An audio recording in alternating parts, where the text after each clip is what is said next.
I felt my heart stop beating at exactly 3:17 in the morning. I know this because I was staring at the clock on the wall when my chest suddenly became empty. There was no pain. There was no warning. One moment I was lying in my narrow bed in room 14 of Sunrise Valley Retirement Home, and the next moment I was floating somewhere between this world and the next, watching my own body grow still beneath the thin white sheets that smelled like bleach and loneliness.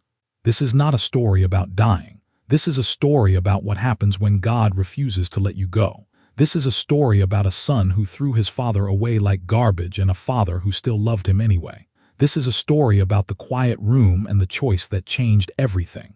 If you stay with me until the end, you will understand why some memories are worth keeping even when they destroy you from the inside out. You will understand why forgiveness is not about the person who hurt you. You will understand why I am still here, breathing, crying, and thanking Jesus for every single second of pain I have ever experienced. My name is Albert Joseph Morrison. I am 78 years old. I taught mathematics at Lincoln High School for 41 years. I buried my wife Margaret 11 months ago, and my only son Daniel sold me to this place like I was an old piece of furniture that no longer matched his new life. But I am getting ahead of myself. Let me take you back to the beginning. Let me show you what my life looked like before everything shattered into a million pieces that I am still trying to glue back together with my trembling old hands. Margaret and I lived in a small yellow house on Maple Street for 43 years. We raised Daniel in that house. We painted his bedroom blue when he was born because the doctor told us we were having a boy, and Margaret cried with joy because she had always wanted a son. I remember holding him for the first time in the hospital. He was so small. His fingers were no bigger than matchsticks, and when he wrapped them around my thumb, I made a promise to God that I would protect this child with my life. I would give him everything I never had. I would be the father that my own father never was. I kept that promise for 34 years. I worked double shifts during the summers to pay for Daniel's baseball equipment. I drove him to practice at 6 in the morning even when my bones ached from grading papers all night. I helped him with his homework even though he hated mathematics and thought I was boring. I paid for his college education. I paid for his first car. I paid for his wedding to a woman named Veronica who looked at me like I was something stuck to the bottom of her expensive shoes. Margaret saw it first. She told me that Veronica was changing our son. She told me that Daniel was becoming someone we did not recognize. I told her she was being dramatic. I told her that all young couples need space to build their own life. I told her that Daniel loved us and would never abandon us. I was wrong. I was so terribly, painfully wrong. It started small. First, Daniel stopped calling on Sundays. Then he stopped coming for Christmas. Then he stopped answering when I called his phone. I left messages that went into the void. I sent letters that were never returned. I lay awake at night wondering what I had done wrong. I replayed every conversation, every argument, every moment where I might have failed him. Margaret said it was not my fault. She said that some children grow up and forget where they came from. She said that we had to accept that our son was gone even though he was still alive somewhere in the world, breathing the same air, walking under the same sky. Then Margaret got sick. The cancer started in her lungs and spread like wildfire through her body. I watched the woman I had loved for 47 years become a shadow of herself. I held her hand while she vomited from the chemotherapy. I washed her hair when she was too weak to lift her arms. I slept in a chair beside her hospital bed because I could not bear to be more than 3 feet away from her.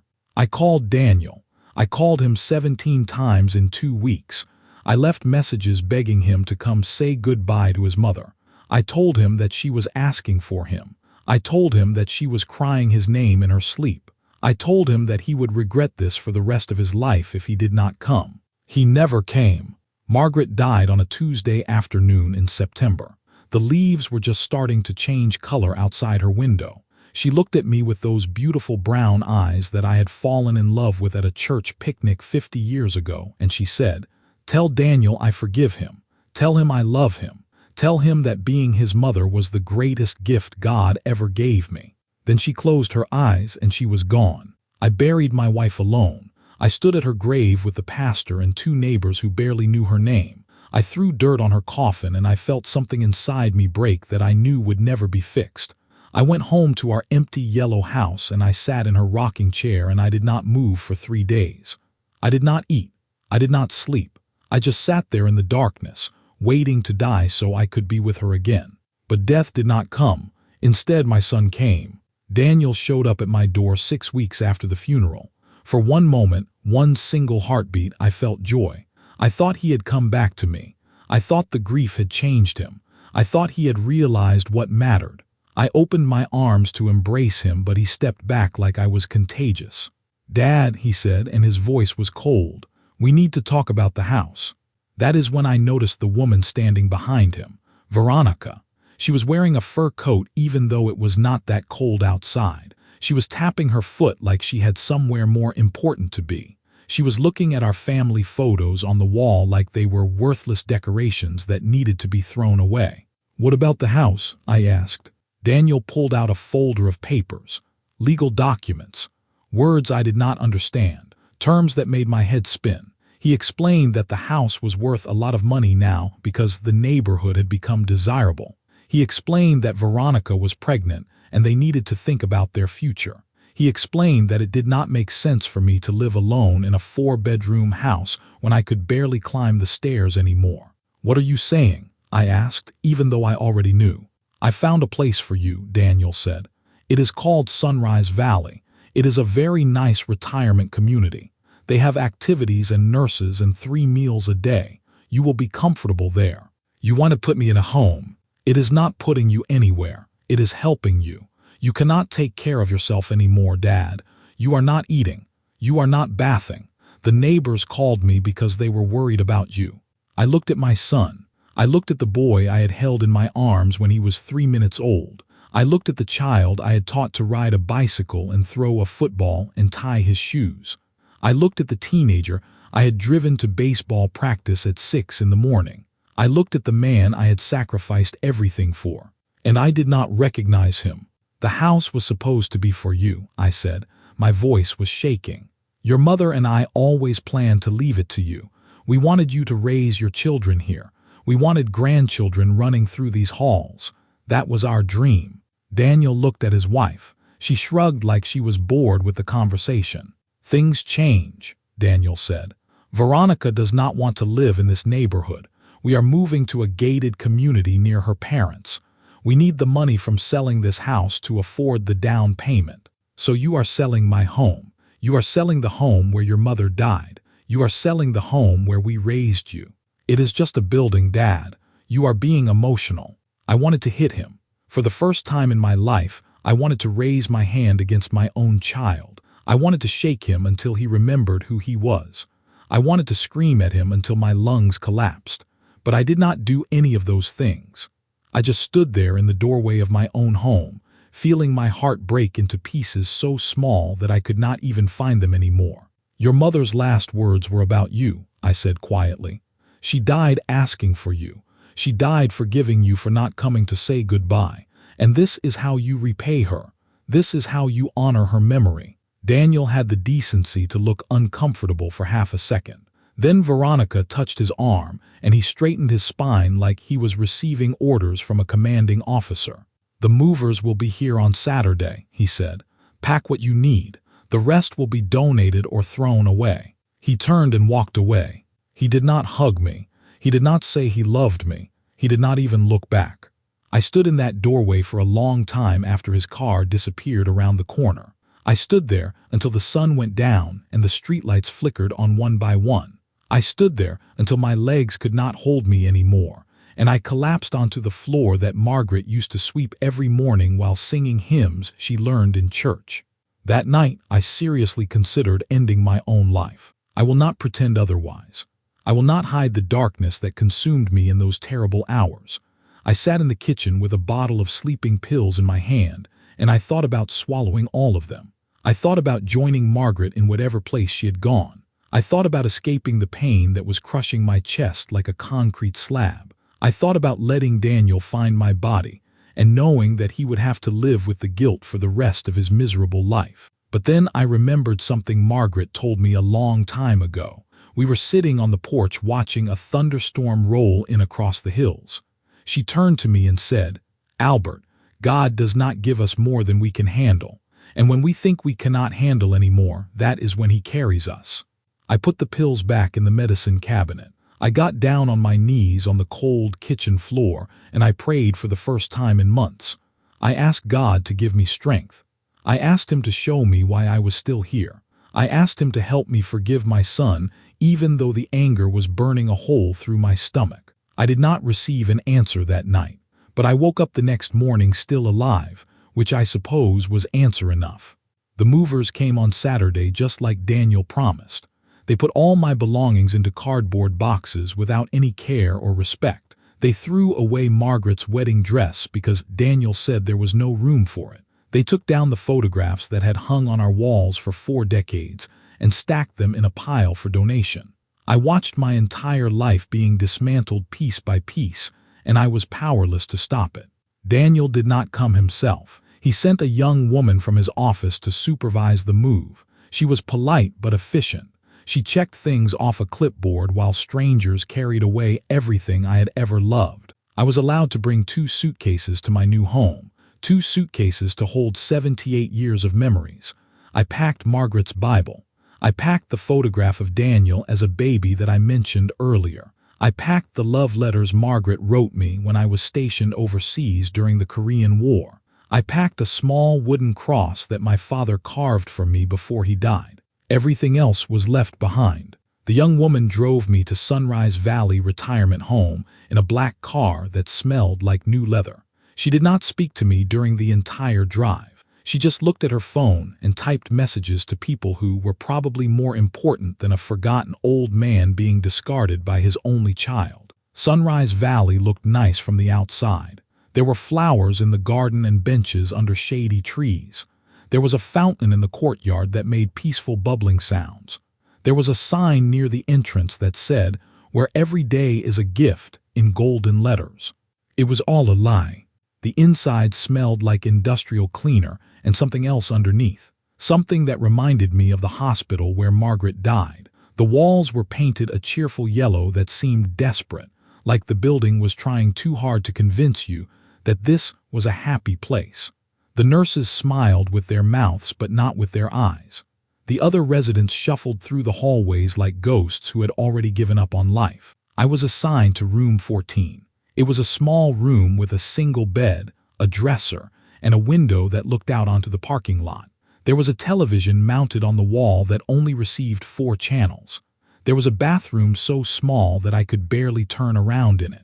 There was a plastic chair in the corner where visitors were supposed to sit, but I knew that no one would ever sit there. The young woman left without saying goodbye. She just handed me some papers to sign and walked out the door, and I never saw her again. That first night, I lay in my strange new bed, and I stared at the ceiling and I cried until there were no more tears left in my body.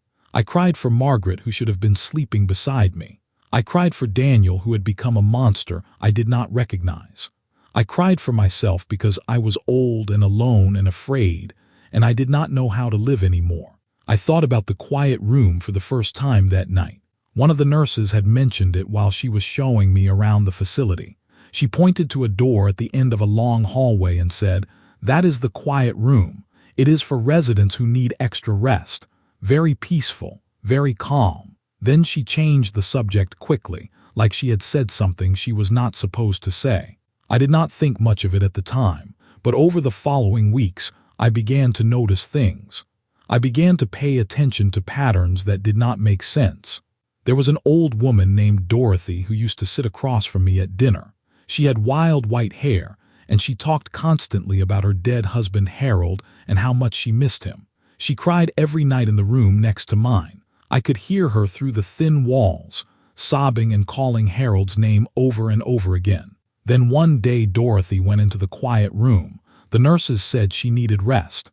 They said she would feel better afterward. When Dorothy came out 3 days later, she was completely different. She did not cry anymore. She did not talk about Harold. She smiled serenely at everyone like she was floating through a beautiful dream. When I asked her if she was feeling better, she tilted her head and looked at me with strange, empty eyes.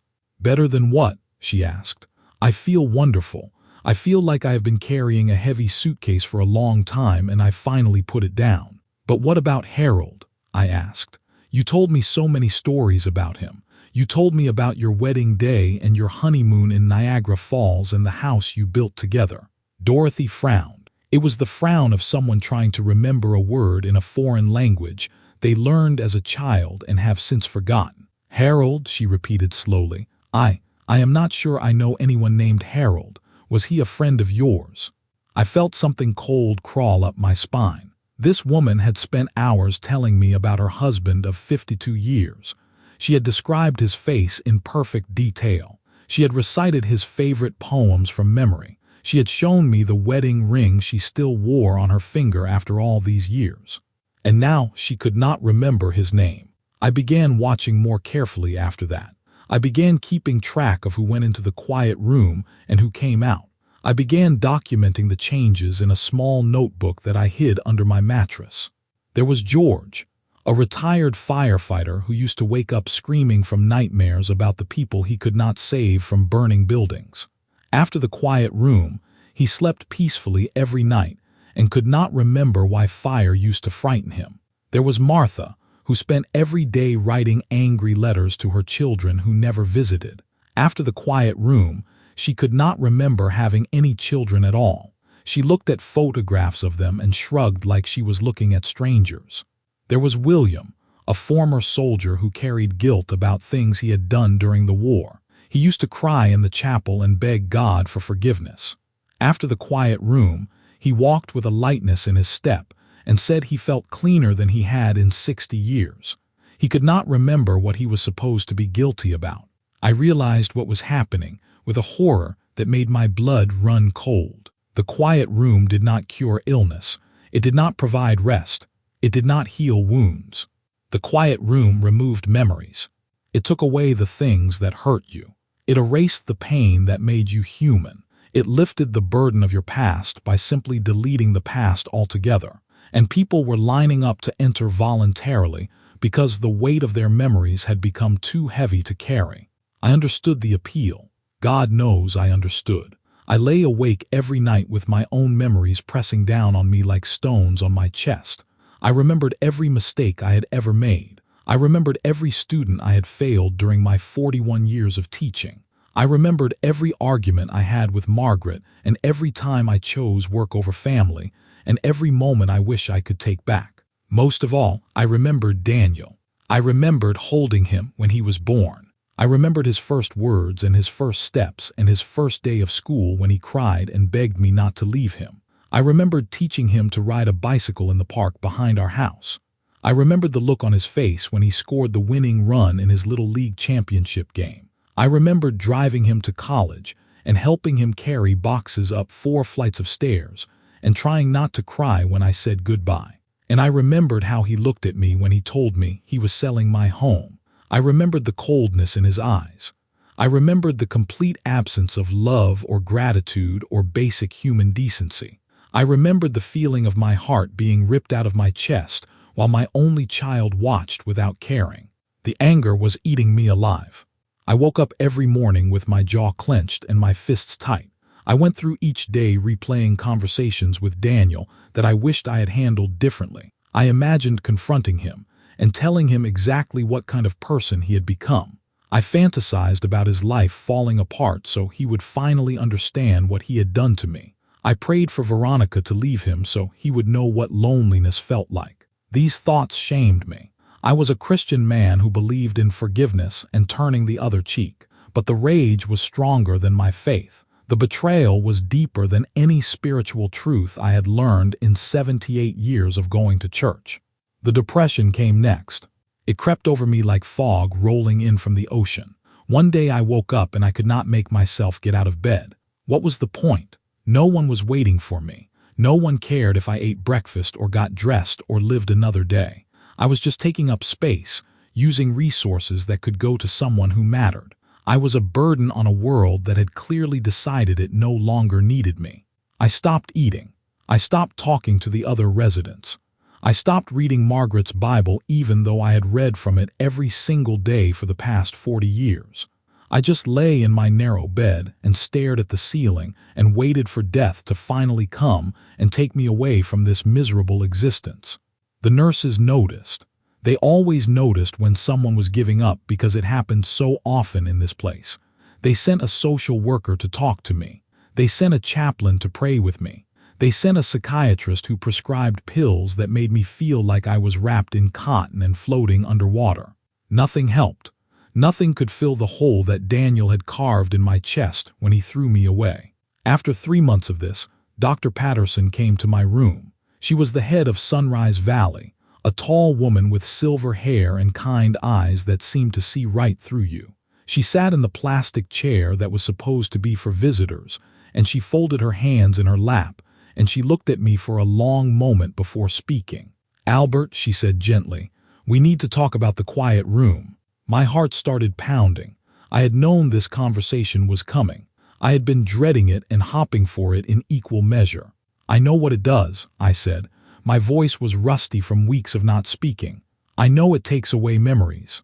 Dr. Patterson nodded slowly. "We prefer to think of it as unburdening. Many of our residents carry pain that serves no purpose anymore. Pain from losses they cannot change.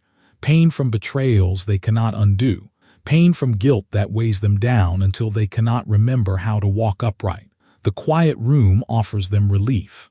By erasing who they are. By freeing them from what tortures them." She leaned forward. "I have been watching you, Albert. I know about your wife. I know about your son. I know that you are drowning in anger and grief, and I know that it is killing you. Not quickly, not dramatically, but killing you nonetheless." I turned my face toward the window. I could see the parking lot where families came to visit their loved ones on weekends. I never watched for Daniel's car anymore. I had given up hoping that he would come. "What are you offering me?" I asked. "A choice. The same choice we offer everyone.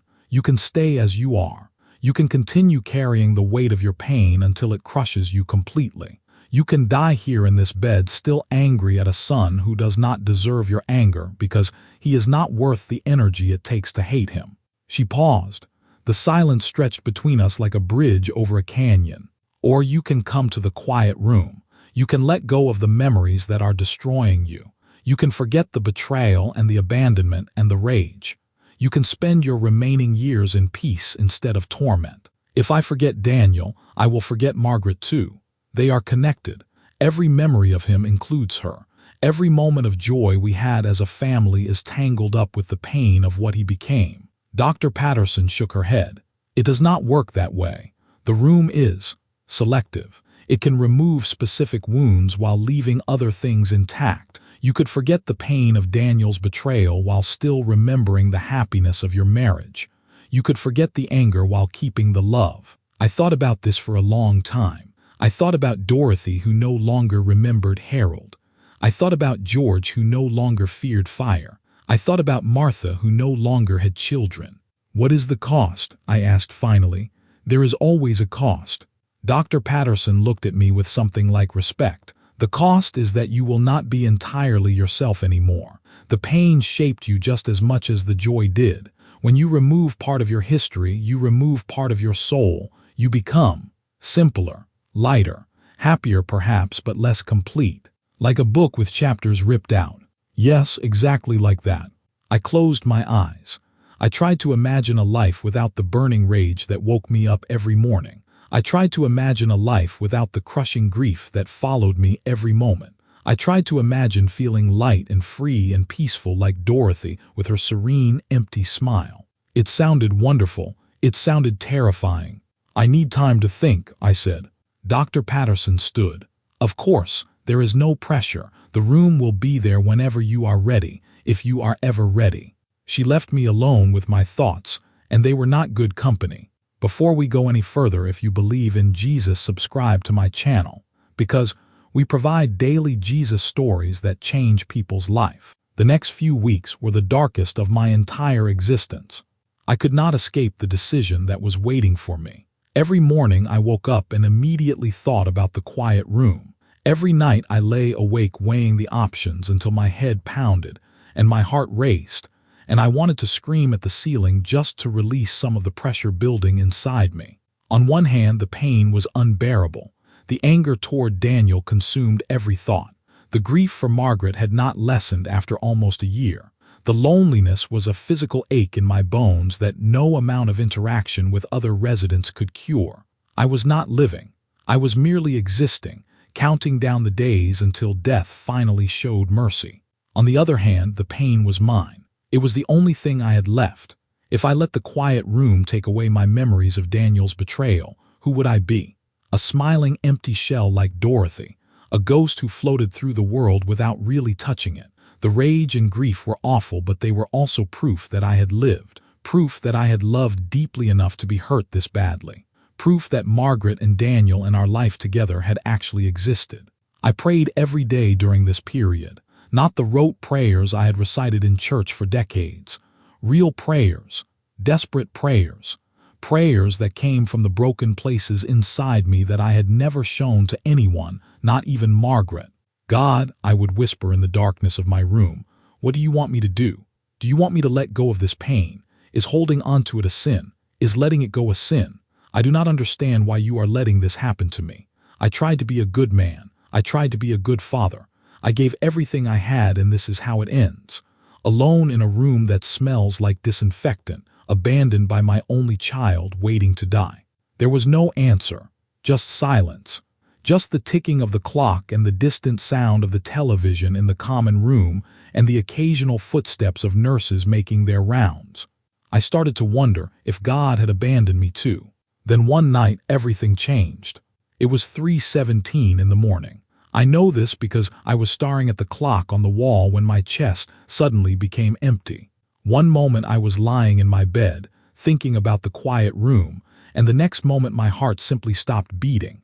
There was a strange floating sensation, like I was rising out of my body and hovering near the ceiling.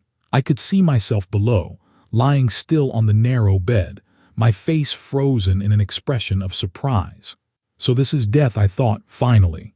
But instead of moving on to whatever came next, I stayed suspended in that strange middle place between life and death. I could not go forward. I could not go back. I was stuck in a moment that stretched into eternity.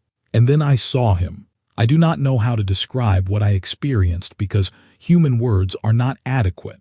It was like trying to describe color to someone who has been blind since birth or music to someone who has never heard a sound. But I will try because this is the most important part of my story. There was a light, not a bright flashlight beam or a fluorescent hospital glare, but a warm golden radiance that seemed to come from everywhere and nowhere at the same time. It wrapped around me like a blanket my mother used to tuck around me when I was very small. It filled the empty places in my chest where my heart used to beat. It whispered comfort into the parts of my soul that had been screaming in pain for so long that I had forgotten what silence felt like. And in the center of that light there was a presence, a being, a person who was somehow also everything, everywhere, and eternal. I knew without being told that I was in the presence of Jesus Christ. I tried to speak, but I had no voice in this place between worlds. I tried to move, but I had no body. I was just consciousness, raw and naked, and completely exposed before the eyes of my Creator. He did not say words exactly. Communication in that realm was different. It was more like thoughts and feelings and images flowing directly into my understanding without the clumsy filter of language. But if I had to translate what he conveyed to me, it would go something like this. Albert, my beloved son, why are you running from me? I was confused by this.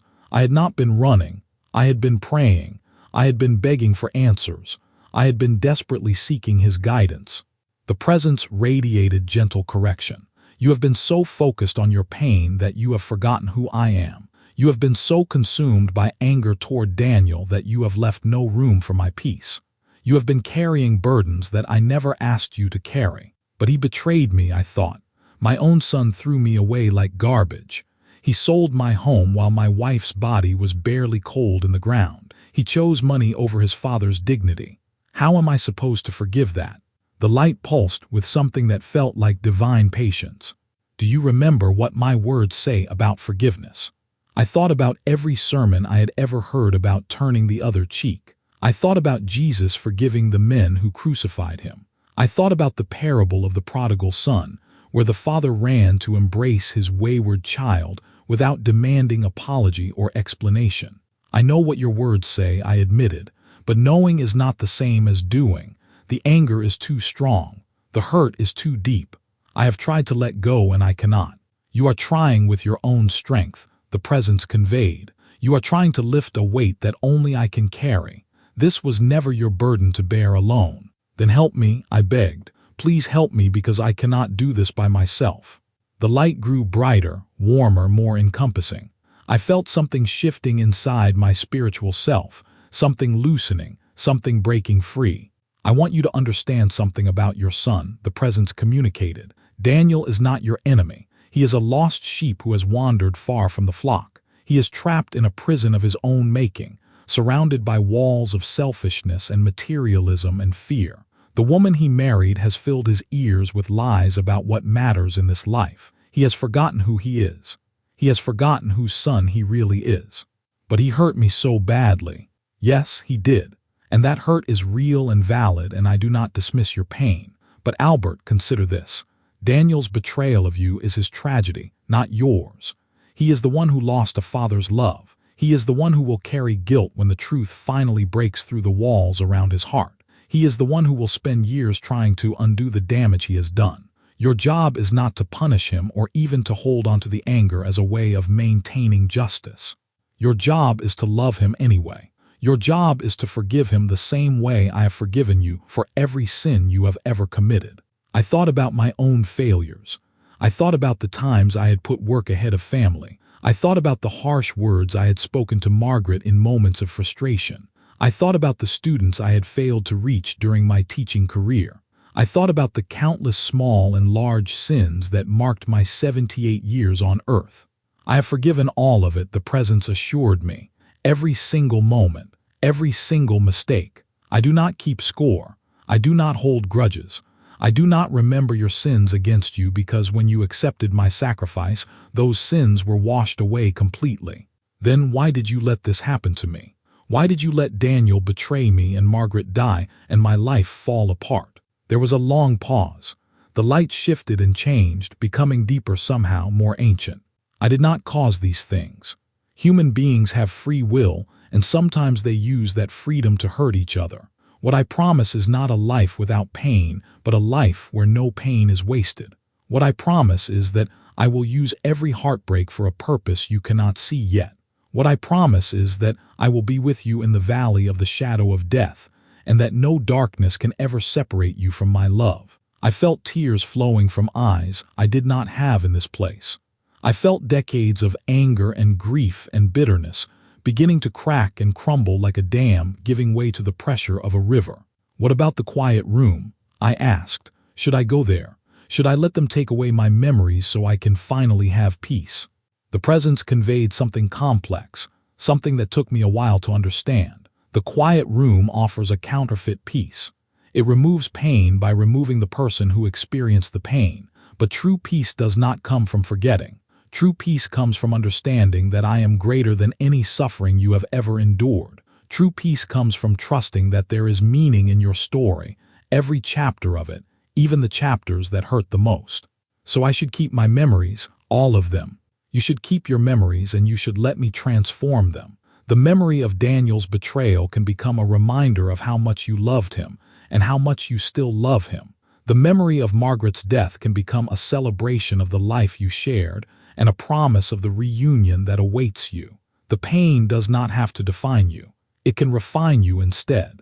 I do not know how long I stayed suspended in that golden light. Time did not exist in the same way in that place. It could have been seconds or centuries or something in between. But eventually, I felt myself beginning to sink back toward my body, back toward the narrow bed in room 14, back toward the world of clocks and meals and loneliness. Wait, I thought desperately. I do not want to go back. Please let me stay here with you. The presence wrapped around me one more time, and the feeling was like being embraced by a love so vast that human language has no name for it. Your story is not finished yet, Albert. There are still pages to be written. There is still purpose in your remaining days. Go back. Forgive your son. Trust me with the ending. And then I was gasping for breath in my hospital bed, and the clock said 3:18 and nurses were rushing into my room because the monitors had detected that my heart had stopped and then started again.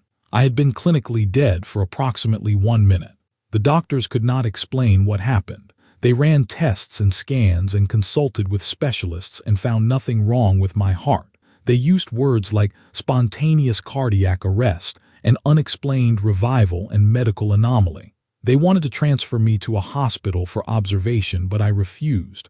I knew what had happened. I did not need machines to tell me that I had been touched by God. In the days following my experience, everything was different.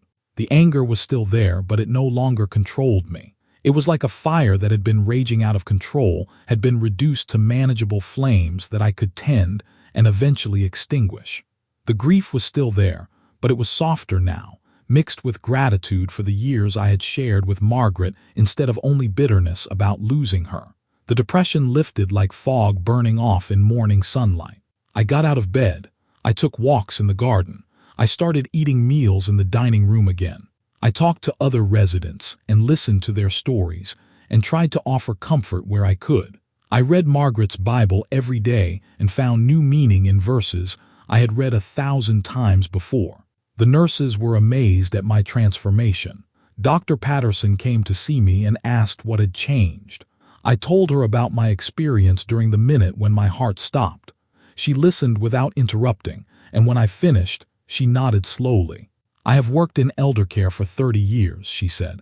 I have heard many stories like yours. Not everyone who dies briefly comes back with such a clear message, but those who do, they are changed forever. Whatever you experienced, Mr. Morrison, hold on to it. It is a gift. I asked her about the quiet room. I told her I had decided not to use it. She smiled with what looked like genuine pleasure. I am glad to hear that. The room helps some people, but I have always believed that it is better to heal than to forget. Forgetting solves nothing. It just hides the wound under a bandage without cleaning it first. Why do you offer it then? Because some people are not strong enough to heal. Some burdens are truly too heavy to carry even with God's help. We do not judge. We simply provide options. I thanked her for her honesty, and she left me alone with my thoughts. But my thoughts were no longer my enemies. My thoughts were now companions on a journey toward something I had never believed possible. Forgiveness. Not easy forgiveness. Not the kind you can achieve in a single moment of spiritual ecstasy.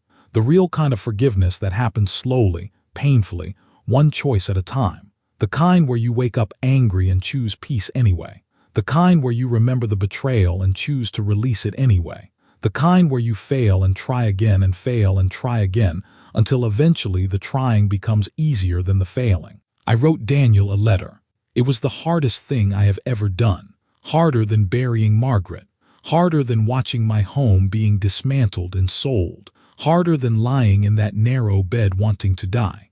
I sat at the small desk in my room and I wrote with a pen that Margaret gave me for our 40th anniversary. The words came slowly at first, then faster, then so fast that my hand could barely keep up with my heart. Dear Daniel, I am writing this letter without expecting a response. I am writing it because I need to say these things whether or not you want to hear them. You hurt me more deeply than I knew I could be hurt.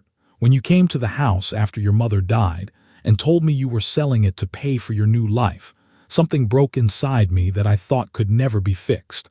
I have spent months in this place hating you. I have spent months wishing terrible things on you and your wife. I have spent months wondering what I did wrong to deserve a son who could treat his father this way. But I have had a lot of time to think, and I have had an experience that I cannot fully explain, but that changed everything I believed about anger and forgiveness and what matters in this life. I forgive you, not because you deserve it, not because what you did was okay, not because I have forgotten the pain. I forgive you because holding on to the anger was destroying me, and you are not worth my destruction. I forgive you because God forgave me for every terrible thing I have ever done, and I have no right to withhold that same grace from my own child. I forgive you because I remember holding you when you were 3 minutes old and making a promise to love you forever, and I refuse to let your choices make me break my promise. I am still angry. I probably will be angry for a long time. Forgiveness is not a feeling. It is a decision I have to make over and over again every day. But I am making that decision. I am choosing to love you even when you do not deserve to be loved. I do not know what happened to you. I do not know how the boy I raised became the man who could abandon his parents without looking back. I do not know if it was something I did or something Veronica did, or just the inevitable result of a world that teaches people that money matters more than family. But I know this: you are my son. You will always be my son. Nothing you do can change that. And if you ever want to come back, if you ever want to apologize, if you ever want to sit in the garden here and tell me about your life, I will be waiting. The door is always open. The prodigal son is always welcome home. Your mother's last words were about you. She asked me to tell you that she forgives you. She asked me to tell you that she loves you. She asked me to tell you that being your mother was the greatest gift God ever gave her. I am telling you now. I hope you hear it. I love you, Daniel. Nothing can change that. Not time, not distance, not betrayal. Your father, Albert. I mailed the letter the next morning. I did not know if Daniel would read it. I did not know if he would care. But that was not the point. The point was that I had released something that had been poisoning me from the inside. The point was that I had chosen love over hate, forgiveness over bitterness, hope over despair. Weeks passed. I did not hear anything from Daniel. I tried not to be disappointed. I had expected silence, and silence was what I received. But I was no longer drowning. I was swimming. Some days were harder than others. Some days the grief and anger tried to pull me under again. But I had tools now. I had prayer and scripture and the memory of that golden light and the knowledge that I was not carrying this burden alone. I started leading a small Bible study group at the retirement home. Other residents who were struggling with their own pain and guilt and fear came to my room on Tuesday evenings, and we read together and talked and prayed. I shared my story with them. Some of them cried. Some of them asked questions.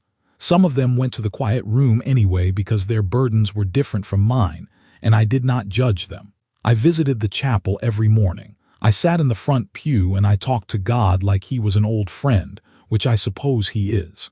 I thanked him for Margaret and for the years we had together. I thanked him for Daniel even though Daniel had hurt me. I thanked him for the nurses who cared for us and the food that nourished us and the simple gift of being alive another day. 6 months after I mailed the letter, there was a knock on my door. I was not expecting anyone. I rarely had visitors. The people from my old life had moved on or passed away, and the people in my new life usually just walked in without knocking. "Come in," I called. The door opened slowly. A man stood in the doorway. He was tall and thin, dressed in a rumpled suit that looked like it had been worn for days. His hair was gray at the temples, and there were deep lines around his eyes that I did not remember seeing before. He held a crumpled piece of paper in his hand. "My letter." Daniel looked at me for a long moment. His face was a war zone of conflicting emotions. Shame, fear, grief. Something that might have been love buried under everything else. "Dad," he said. His voice cracked on the word. I did not speak. I could not speak. My throat was closed with feelings I could not name. "I got your letter," he continued. He took a hesitant step into the room. I read it 100 times. I did not know what to do with it. I did not know how to respond. Still, I said nothing. I just watched him, this stranger who was also my son. This man who had broken my heart and was now standing in my room looking like a lost child who had finally found his way home.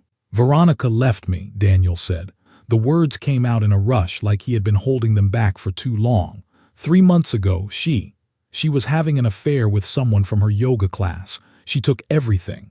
The house, the cars, the money, all of it. She said I was not the man she thought she married. She said I was weak. He laughed bitterly. Maybe she was right. I was weak. I was so weak that I let her convince me to abandon my own parents. I was so weak that I sold your house and put you in a home and did not even have the decency to say goodbye to my mother before she died. Tears were streaming down his face now. He did not wipe them away. He let them fall onto the crumpled letter in his hands. "I am so sorry, Dad. I am so sorry for everything. I know sorry is not enough. I know there is nothing I can say or do that will make up for what I did, but I had to come. I had to look you in the eyes and tell you that I was wrong. I was so terribly, horribly wrong. I stood up from my chair. My legs were shaky, but they held me. Come here, I said. Daniel hesitated. He looked like a man expecting to be struck. Come here, I repeated. He crossed the room in 3 steps, and I wrapped my arms around my son for the first time in over 3 years. He was taller than me now, or maybe I had gotten smaller, but it did not matter. He collapsed against me like a dam breaking, and he sobbed against my shoulder like he had when he was a little boy who had scraped his knee or lost his favorite toy. I forgive you, I whispered into his hair. I already forgave you. I have been waiting for you to come home. We stood like that for a long time, father and son, broken but not destroyed, wounded but healing, separated by years and pain and terrible choices, but connected still by something stronger than all of it. Love. When Daniel finally pulled back, his eyes were red and his face was wet, and he looked more like the boy I remembered than he had in decades. How, he asked, how can you forgive me after what I did? I would not forgive me. I smiled at him. It was the first genuine smile I had felt on my face in over a year. That is the difference between human forgiveness and God's forgiveness, I said. Human forgiveness keeps score. It remembers every wrong and holds it against you forever. God's forgiveness is complete. It washes everything away and sees you as brand new. But you are not God, Dad. You are just a man I treated terribly. You are right.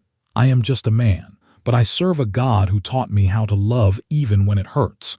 I serve a God who forgave me for things just as bad as what you did, things I never told anyone about, things that would make you look at me differently if you knew. And because he forgave me, I have no choice but to forgive you. That is how it works. Daniel shook his head in wonder. I do not deserve this. None of us deserve it. That is what makes it grace. We talked for hours that day. Daniel told me about his marriage falling apart, about the emptiness he had felt even when he had everything he thought he wanted, about the moment when he read my letter and something cracked open inside him that had been sealed shut for years. I told him about the quiet room and my decision not to use it.